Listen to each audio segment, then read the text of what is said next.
We're here because of a tragedy last night in Brownsville. We're here because there were shots fired, 12 people struck, one dead and another in critical condition right now.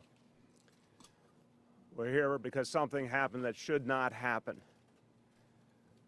But I want to say from the very beginning, what happened last night interrupted an event, the Old Timers event, that had been held successfully and peacefully for decades.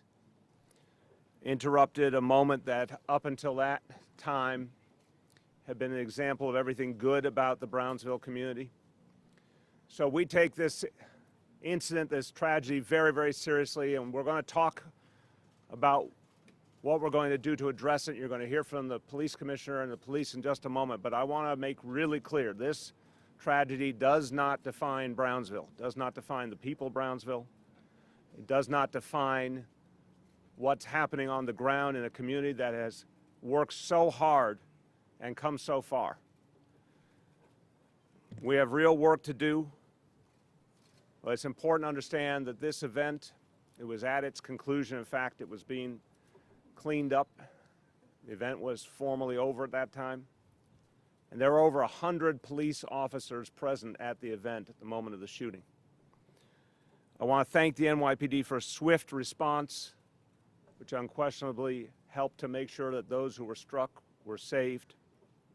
And I want to thank everyone at Brookdale and Kings County hospitals for their life-saving work. I want to turn to the commissioner, but before I do, I want to thank the elected officials who are present or were present earlier in the meeting we just had. Public Advocate Jamani Williams, Borough President Eric Adams, Senator Roxanne Prasad, Assemblymember Latrice Walker, and Councilmember Alika Ampry Samuel. I want to thank all of them for the work they do and for the ideas they put forward of what we could do further to help increase the peace in this community. I also want to thank all the members who are here from the crisis management system, the Cure Violence movement, who are making a huge difference in this city and whose work has been growing and needs to grow. And our administration will be committed to deepening that work here in Brownsville and beyond, because they are very much part of the solution at the grassroots. I want to thank all the folks who run the nonprofits in this community that play such an important role in helping to give young people a better option. I want to thank the elected officials because I know they work very hard at the grassroots. And I want to thank the men and women of the NYPD who have developed deep bonds here in the Brownsville community. I've spent a lot of time here over the years, and I notice consistently the level of dialogue, communication, the thinking, the planning together, community and PD is exceptional. We got a lot more to do, but there is that spirit here, and it counts for a lot. All that being said, we know the most essential mission is to get guns off our streets.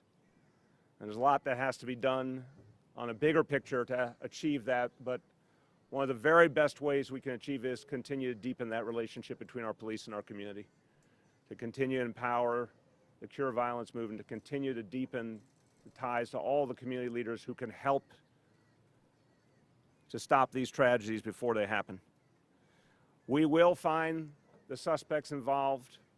They will be held responsible. I don't have a doubt in my mind. And the men and women of the NYPD have taken us so far. We'll get that job done and will help us continue to find a way forward in this community and beyond. With that, I want to turn to our Police Commissioner, Jimmy O'Neill. Hey, thank you, Mr. Mayor. And just to reiterate what the mayor said, there's so many good things going on in Brownsville. We can't let one tragic event define this great community. We've been doing a lot of work here over the years. I know Craig Edelman, the CO of the 7-3, continues to do a great job, as does Assistant Chief Jeff Madry. Chief Madry is going to walk you through a little bit of the history of the event and then what led up to the shooting last night. And then Deputy Chief Mike Kemper is going to walk you through where we are in the investigation right now. There were a lot of people here last night. There were probably 5,000 people on Friday, a couple thousand people last night. If anyone has any video before the event, during the event, before the shooting, during the shooting, and maybe after the shooting, please turn that over to us. It'll be very helpful. You can do that at 1-800-577-TIPS. I think Chief Kemper will talk about that a little bit more too. So Jeff, do you just want to give a little background on the Old Timers Weekend and what the history it's been since 1963, believe it or not? Yes. Yes, sir. It's Assistant Chief Jeffrey Madry. Assistant Chief Jeffrey Madry. Good morning, and thank you, Commissioner. Just real quick, just to talk a little bit about Brownsville's Old Timers Weekend, which happens the last weekend of July every year. It's an annual event. It's an event that celebrates this community. It celebrates the people who live here in Brownsville, people who lived here and left and want to come back and reconnect with friends and rebuild relationships, and it really celebrates the values of this community. During the event every year, the first night, which is on Friday, there's a stage erected out on Linden Boulevard. You have performers who usually have catalogs of music, hit records, who will come out and perform and entertain the community, and you'll see the people in the community dancing, enjoying the music, and having a great time.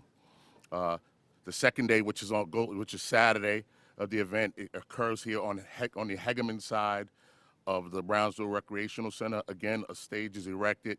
You have local performers, local talent who come out and show what they're doing.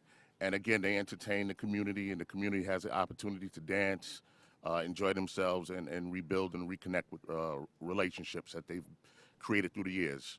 The first night, we had approximately 5,000 people out here who celebrated, and we had no issues.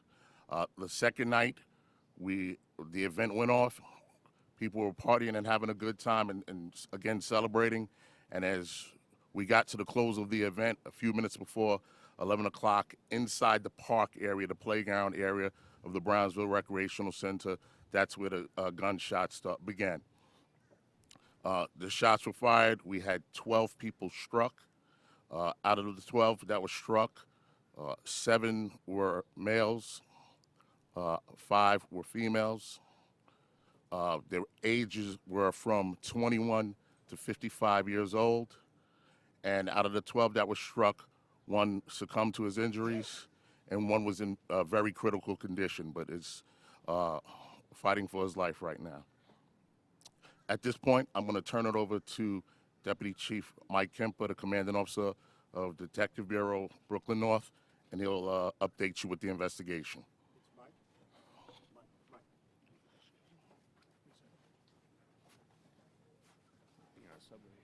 Good afternoon.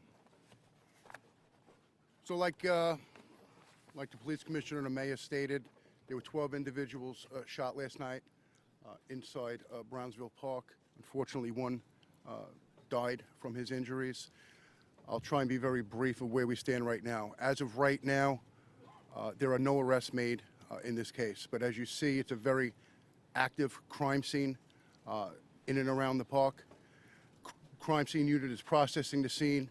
We have already collected ballistic evidence and other evidence of value for this case that's being processed as we speak. We also have other detectives and investigators interviewing witnesses, victims, collecting video, amongst other investigative steps. We'll say this, we do know that there were probably hundreds of individuals inside that park when this incident occurred. So, like the police commissioner alluded to, and I'll expand a little further, we need help from the community, and the community always helps us out, and we have a lot of success with community help. I want to give a phone number out. It's our Crime Stoppers hotline. That's 1-800-577-TIPS. I want to give out 2 other websites. They're Crime Stopper websites, and I'll explain why I'm giving them out. It's crimestoppers.nypdonline.org and NYPD Crime Stoppers. It's an actual website. It's a Crime Stopper website.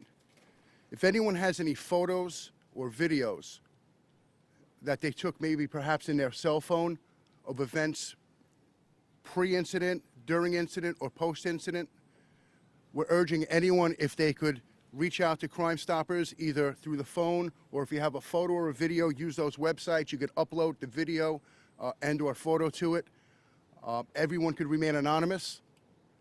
and every tip that's generated will be given to detectives and will be fully investigated.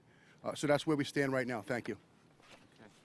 We'll take some questions on this. Just want to say at the beginning, this is very, very early on in the investigation, so as per usual, we won't be able to tell you everything yet, but we'll give you what we can. Mr. Mayor, about how many shooters were there and how many guns? From what you can tell so far. So right now, I could say, based on witness statements and ballistic evidence, we believe there were no less than 2 shooters and 2 guns. Has the victim been identified? You guys. Say that again? Has the victim been identified? No, we're not gonna name any names yet. We have to just make sure that all the notifications are made. I have another question for you as well. Sure. Because as the mayor said, there was about 100 police officers on duty in this event. Yep. How does it make you feel that this still is going to happen? Recently, with that many officers on, and as well, same part of the question. We did hear that people were yelling negative things about police officers and threats. You just take a look at that space, and there's, Friday night, as Jeff said, there were 5,000 people here. Last night there were 2,000 people, maybe a couple hundred people within the park. How does that make me feel that something happened here? Listen, there's always people that are looking to do New Yorkers harm or NYPD harm. So, our response was quick. I'd like to thank the men and women of the 73rd Precinct and those assigned from Brooklyn North. Also like to thank the EMS, the fire department, for the quick response. As the mayor said, the people at KCH, Kings County Hospital, and Brookdale Hospital. So, unfortunately, it did happen. It was a tragic ending to a wonderful weekend. We're going to continue on. This event will be held next year, and we always learn. Was the victim targeted? That we don't know yet. That's part of the investigation. Any idea on a motive? We don't know yet. This is the initial stages of the investigation. Mike Kemper's people, I'm sure, will bring this to a successful conclusion. Don't know yet. We have to, as we go through the crime scene and get the results from our crime scene investigators, we'll be able to make a better determination right here. For the mayor, are you going to be referring to this as a mass shooting, or I haven't heard you say that yet? Again, we are waiting to understand exactly what happened. What we know here is that 12 people were struck. I'm only going to say that phrase is usually reserved for a different type of situation than what I know this to be so far. But let's get the investigation to go forward, and then we can define it. Any indications gang-related? So if you look back historically at shootings, violence within Brooklyn North, and specifically the 7-3 precinct, about half of them are gang crew related. So that's a thing that we're going to take a look at, definitely. You're looking for multiple shooters, not just Yeah, as Chief Kemper said, looks like there were 2 weapons used. Yes, sir. Yep, hold on. You said there are 100 officers here. Can you describe what the security situation was like here? How were they? Yeah, it's a detail that we have on many large events. As you know, this is something that the NYPD does each and every day, each and every weekend. There's probably a captain in charge, lieutenant sergeants, and 100 police officers assigned to various areas within this venue. Yes. Were both weapons recovered? There was 1 weapon recovered. age of the victim? The victim's age from 21 to 55. The person that was killed is 38 years old. The weapon was recovered. Were shell casings from the weapon that wasn't recovered? This is the initial stages of the investigation. We know there was 2. What? This is the initial stages of the investigation. That's what we think preliminarily. More to come. All right? All right. Anybody else? Thanks, everyone. Thank you very much. Thanks.